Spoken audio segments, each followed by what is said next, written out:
अगर international level के player चाहिए, मेडल चाहिए, तो इंटरनेशनल लेवल का इंफ्रास्ट्रक्चर देना होगा, आपको ट्रेनिंग पर खर्च करना होगा, प्लेयर्स पर खर्च करना होगा, कोच पर खर्च करना होगा, तब जाकर बढ़ेगा। ये 3 पैसा से काम चलेगा। पैसा खर्च कीजिएगा 3 तो परफॉर्मेंस होगा 2 कौड़ी का। लेकिन यहां सरकार ने जो किया वो भी आपको बताना जरूरी है। नरेंद्र मोदी सरकार एक स्कीम लेकर आई, टॉप्स। और ये टॉप्स क्या है? Target Olympic podium scheme. ये अगर इसको आप मिला दीजिए TOPS, tops, target Olympic podium scheme. ये नरेंद्र मोदी सरकार लेकर आई और 2014 में लेके आई। जब जैसे नरेंद्र मोदी सरकार में आए, बोले कि ओलंपिक का जो पोडियम जहां मेडल मिलता है उसको टारगेट करने के लिए एक व्यवस्था कीजिए और सारी संसाधन और सुविधाएं विदेशों में ट्रेनिंग के लिए भेजा गया। इन खिलाड़ियों को विदेशी कोच लाए गए। अभी आपने देखा ना, जो मैं आपको बता रहा था, सबके विदेशी कोच थे। वो कैसे हुआ? इसी टॉप्स के टारगेट में नरेंद्र मोदी ने रखा कि इनको बेस्ट सुविधा दीजिए। 2014 में देना शुरू किया तो उसका रिजल्ट 2021 में आना शुरू हुआ है। एक दिन का खेल नहीं होता ये। और इसलिए आपको बताता हूं इस टॉप्स के तहत कितना खर्च हुआ वो देखिए। मीराबाई पर कितना खर्च हुआ आपको वो दिखाता हूं। मीराबाई चानू, जिनको अभी आपने देखा कि उनको मेडल मिला है, उन पर इसी टॉप्स के तहत 2.5 करोड़ रुपए खर्च किए गए। खिलाड़ी पर 2.5 करोड़ रुपए खर्च हो रहे हैं। आज इनाम देने वाले तो बहुत हैं, लेकिन उस वक्त ये 2.5 करोड़ खर्च हो रहे थे जब इन खिलाड़ियों को कोई जानता नहीं था। और ये मीराबाई चानू, इनको लगा था कि अब ये कर नहीं पाएंगी, आगे बढ़ नहीं पाएंगी। विनेश फोगाट जो रेसलर है, मेडल से चूक गई। इनको, इनके ऊपर कितना खर्चा किया गया? 1 करोड़ 30 लाख रुपया इनके ऊपर खर्च किया गया। कोई छोटी मोटी रकम है? खिलाड़ियों को, इन खिलाड़ियों पे खर्च करने के लिए कोई तैयार नहीं होता था। रवि दहिया, जिनको मेडल मिला, इसी स्कीम के तहत उन पर भी सारा खर्चा किया गया। उनको कोच मिले, ट्रेनिंग मिले, ये सब किया गया। सिल्वर मेडल लेकर आए वो, उन पर भी इसी के तहत खर्च किया गया। और जो नीरज चोपड़ा गोल्ड मेडल जीतने वाले हैं, नीरज, उनके ऊपर कितना खर्च हुआ आपको पता है? आप सुनेंगे तब आपको पता चलेगा कि गोल्ड ऐसे ही नहीं आता। 7 करोड़ रुपए नरेंद्र मोदी सरकार ने खर्च किए हैं नीरज चोपड़ा के ऊपर। 7 करोड़ कैसे खर्च हुए नीरज चोपड़ा पर, वो आगे आपको बताऊंगा। इसके अलावा आप देखिए 32 खिलाड़ी और जिनके ऊपर इस तरीके से टॉप्स के तहत पैसा खर्च किया गया कि इनको स्टार बनाओ।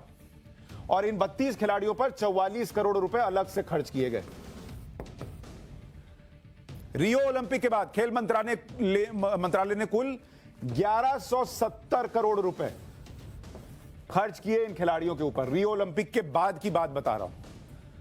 तो ये मेडल हवा में नहीं आते हैं। 1 से 10 तक पहुंचना है तो हर राज्य को भी करना पड़ेगा, सिर्फ केंद्र की तरफ से बात नहीं बनेगी। और जिन नीरज चोपड़ा की बात कर रहा हूं, उनके लिए जो 7 करोड़ बता रहा था वो कैसे हुआ? 450 दिन की ट्रेनिंग वो इनकी हुई विदेश के अंदर। अब आप विदेश भेजेंगे, अभी 3 महीने वो विदेश में थे। ये नीरज चोपड़ा के लिए आपको बता रहा हूं, नीरज की बात बता रहा हूं। 450 दिन की ट्रेनिंग। जर्मन कोच, इसमें अभी आप जोड़ दीजिए जर्मन कोच। जर्मन कोच क्या मुफ्त में कर रहे होंगे? उनको पैसा दिया गया कि भैया बेस्ट कोच लगाओ। डॉक्टर, उनके ऊपर जो खर्चा हुआ वो सरकार ने उठाया। 1167 दिन की ट्रेनिंग हुई पटियाला के अंदर और 177, अब आपको दिखाता हूं, 177 जैवलिन खरीदे गए नीरज चोपड़ा के लिए। एक जैवलिन कितने का होता है आपको पता है? 1.25 लाख रुपए का। 1.25 लाख रुपए का एक जैवलिन आता है। 800 ग्राम उसका वजन होता है इंटरनेशनल जैवलिन, और वैसे 177 खरीदे गए। 74 लाख रुपए में एक जैवलिन मशीन खरीदी गई। और मशीन के अगर आपको विजुअल दिखाऊं, ये जरा ये यहां डालिए मशीन के विजुअल। ये मशीन का विजुअल है। इसमें भाई ने जो ये पकड़ा हुआ है, इसको आप पकड़ के जैसे जेवलिन फेंकते हैं वैसे ही आपको फेंकना। ये ऊपर तक जाता है, नीचे आता है, पूरा जोर यहां से लगता है, टेक्निक बेहतर हो जाती है, आपका पोस्चर बढ़िया हो जाता है, और बस इसको पकड़कर फेंकते जाइए। यह मशीन जो है 74 लाख रुपए की खरीदी गई है। तो एक दिन में अवार्ड नहीं आते, एक दिन में मेडल नहीं आता, यह चीज समझनी होगी हम सारे लोगों को। और इसीलिए मैंने कहा कि तैयारी पूरी चाहिए, तभी 10 मेडल आएंगे। सिस्टम के सपोर्ट का कितना जरूरी होता है वो आपको एक और कहानी बताना चाहता हूं कि कैसे सिस्टम सपोर्ट करे तो चीजें जो हैं वो बेहतर हो जाती हैं। अब आप देखिए कोई भी खिलाड़ी, अभी नीरज चोपड़ा की उम्र कितनी है? 23 साल की उम्र है। मां बाप को जेवलिन के बारे में पता नहीं, उनको लगेगा कि क्या करेगा नहीं करेगा, ठीक से कर पाएगा नहीं कर पाएगा, नौकरी का क्या होगा। तो नीरज चोपड़ा की कहानी में 2015 का ट्विस्ट आपको बताता हूं। 2015 में राजपुताना राइफल्स की एक टीम पंचकुला चली गई। नीरज चोपड़ा उस वक्त 17 साल के थे। उस टाइम ही नीरज चोपड़ा 70 मीटर से ऊपर भाला फेंक रहे थे, जो अभी इस टूर्नामेंट में बड़े बड़े लोग नहीं फेंक पाए। रेजिमेंट की टीम, उनके कोच ने सिफारिश की कि नीरज चोपड़ा को सेना में ले लेना चाहिए, इस लड़के में कमाल की प्रतिभा है। उनको दिख गया। रेजिमेंट की टीम नीरज चोपड़ा के गांव गई, उनके माता पिता से मिली, उनको समझाया कि हम आर्मी के लोग हैं, आपको सपोर्ट करेंगे, बेटे को सपोर्ट करेंगे। आर्मी के सपोर्ट ने नीरज चोपड़ा को पटियाला के नेशनल कैंप्स में भेज दिया। नीरज की ट्रेनिंग में लगातार आर्मी सपोर्ट करती रही। उनके परफॉर्मेंस पर उन्हें नायब सूबेदार बना दिया गया। और नायब सूबेदार अगर आप आर्मी में रह के बनिएगा तो 20 साल लग जाते हैं। एशियन गेम्स के बाद जब उनको मेडल मिला तो उनको फिर सूबेदार बना दिया गया। सूबेदार बनने में 30 साल जो है एड़ी रगड़नी पड़ती है सेना के अंदर। टोक्यो गोल्ड अभी जो मिला है, इसके बाद कहा जा रहा है कि उनको सूबेदार मेजर की पोस्ट जो है वो दे दी जाएगी। लेकिन जिस 1 से 10 मेडल की बात कर रहा हूं, टॉप स्कीम की बात कर रहा हूं कि नरेंद्र मोदी ने आते ही कहा कि यह करना चाहिए, यह यहां से निकलती है, इस सोच से निकलती है। और देश के प्रधानमंत्री नरेंद्र मोदी की वो सोच तब की थी जब वो प्रधानमंत्री बने भी नहीं थे। आपको एक उनका पुराना वीडियो दिखाता हूं, उसको जरा सुनिए, फिर आपको पता चलेगा कि कैसे ये ऐतिहासिक परफॉर्मेंस इस बार ओलंपिक में हुआ है।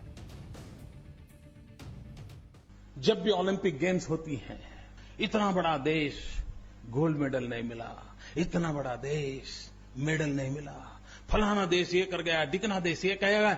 मैं सवाल, ठीक है स्थिति है, लेकिन क्या कभी इस देश की शिक्षा व्यवस्था को हमने इसके साथ जोड़ा?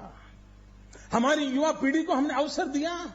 और क्या मित्रों 120 करोड़ के देश में नहीं मिल सकता? अरे सिर्फ सेना के जवानों को एक काम दिया जाए कि जो न्यूली रिक्रूटेड सेना के जवान हैं उसमें से मैपिंग किया जाए, स्पोर्ट्स में रुचि वाले हैं उनको एक अलग जगह पर रखा जाए और उनको ही ट्रेनिंग देने का काम शुरू कर दीजिए। मैं बताता हूं मित्रों, 5, 7, 10 तो मेडल ये हमारे सेना के जवान लेकर के आ सकते हैं।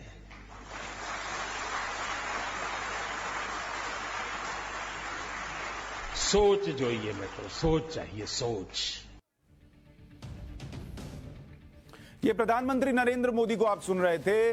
प्रधानमंत्री बनने के पहले की उनकी सोच थी कि अगर सपोर्ट कीजिएगा तो मेडल आना कोई बड़ी बात नहीं। और वही हुआ इस बार कि मेडल आया, क्योंकि सरकार की तरफ से भी सपोर्ट मिला, परिवार से मिला, बेहतर उनको इंफ्रास्ट्रक्चर मिलने लगा। और इसीलिए मैं आपको एक बात बताना चाहता हूं कि अगर आप इस चीज को समझेंगे कि कैसे सरकार की सपोर्ट की बात हो गई, एथलीट्स को कैसे सपोर्ट करना है, कोचेस को वो बात हो गई, परिवार की बात हो गई, लेकिन हमारे आपके सपोर्ट की भी बात होती है। नीरज से आज जब टाइम्स नाउ भारत ने बात की तो उन्होंने बड़ी एक इंटरेस्टिंग बात कही थी। उन्होंने कहा कि आप हम लोगों को सपोर्ट कीजिए, जिस तरीके से आज कर रहे हैं हम और गोल्ड मेडल लाएंगे। यही बात हम कह रहे हैं, क्योंकि अगर आप चाइना को देखिएगा, चाइना हारे हुए एथलीट के साथ क्या करता है, इसका एक उदाहरण आपको बताता हूं। वहां पे बैडमिंटन मेंस डबल्स फाइनल चीन के खिलाड़ी ताइवान से हार गए, जो ताइवान उनके लिए दुश्मन देश है। ताइवान को गोल्ड मिला, चीन को सिल्वर। चीन ने अपने खिलाड़ियों को अपशब्द कहना शुरू कर दिया, चीन ने अपने खिलाड़ियों को कमजोर कहना शुरू कर दिया, चीन ने इसे ओलंपिक इतिहास की सबसे बड़ी हार करार दे दिया। और ऐसी हालत हो गई कि इन लोगों को घर जाने में नानी याद आ गई कि जाएं कि नहीं जाएं, पता नहीं क्या होगा वहां पर, क्योंकि ताइवान से हार को चीन हजम नहीं कर पाया। मेडल टैली में अमेरिका से पीछे हो गया तो ऐसा लगा कि बुखार छूट गया। अमेरिका ने 39 गोल्ड जीते हैं, चीन ने 38 जीते हैं, 1 गोल्ड का फर्क है। लेकिन यह तमाशा हो गया, बताइए। तो हमारा और आपका ये सपोर्ट सिस्टम बहुत जरूरी है, इसको भी ध्यान रखें। और इसीलिए कह रहा हूं कि अगर ये जो मैंने दिखाया था वो हीरे वाली बात, अगर वो हमने कर लिया तो 10 गोल्ड मेडल अगली बार कोई नहीं रोक सकता।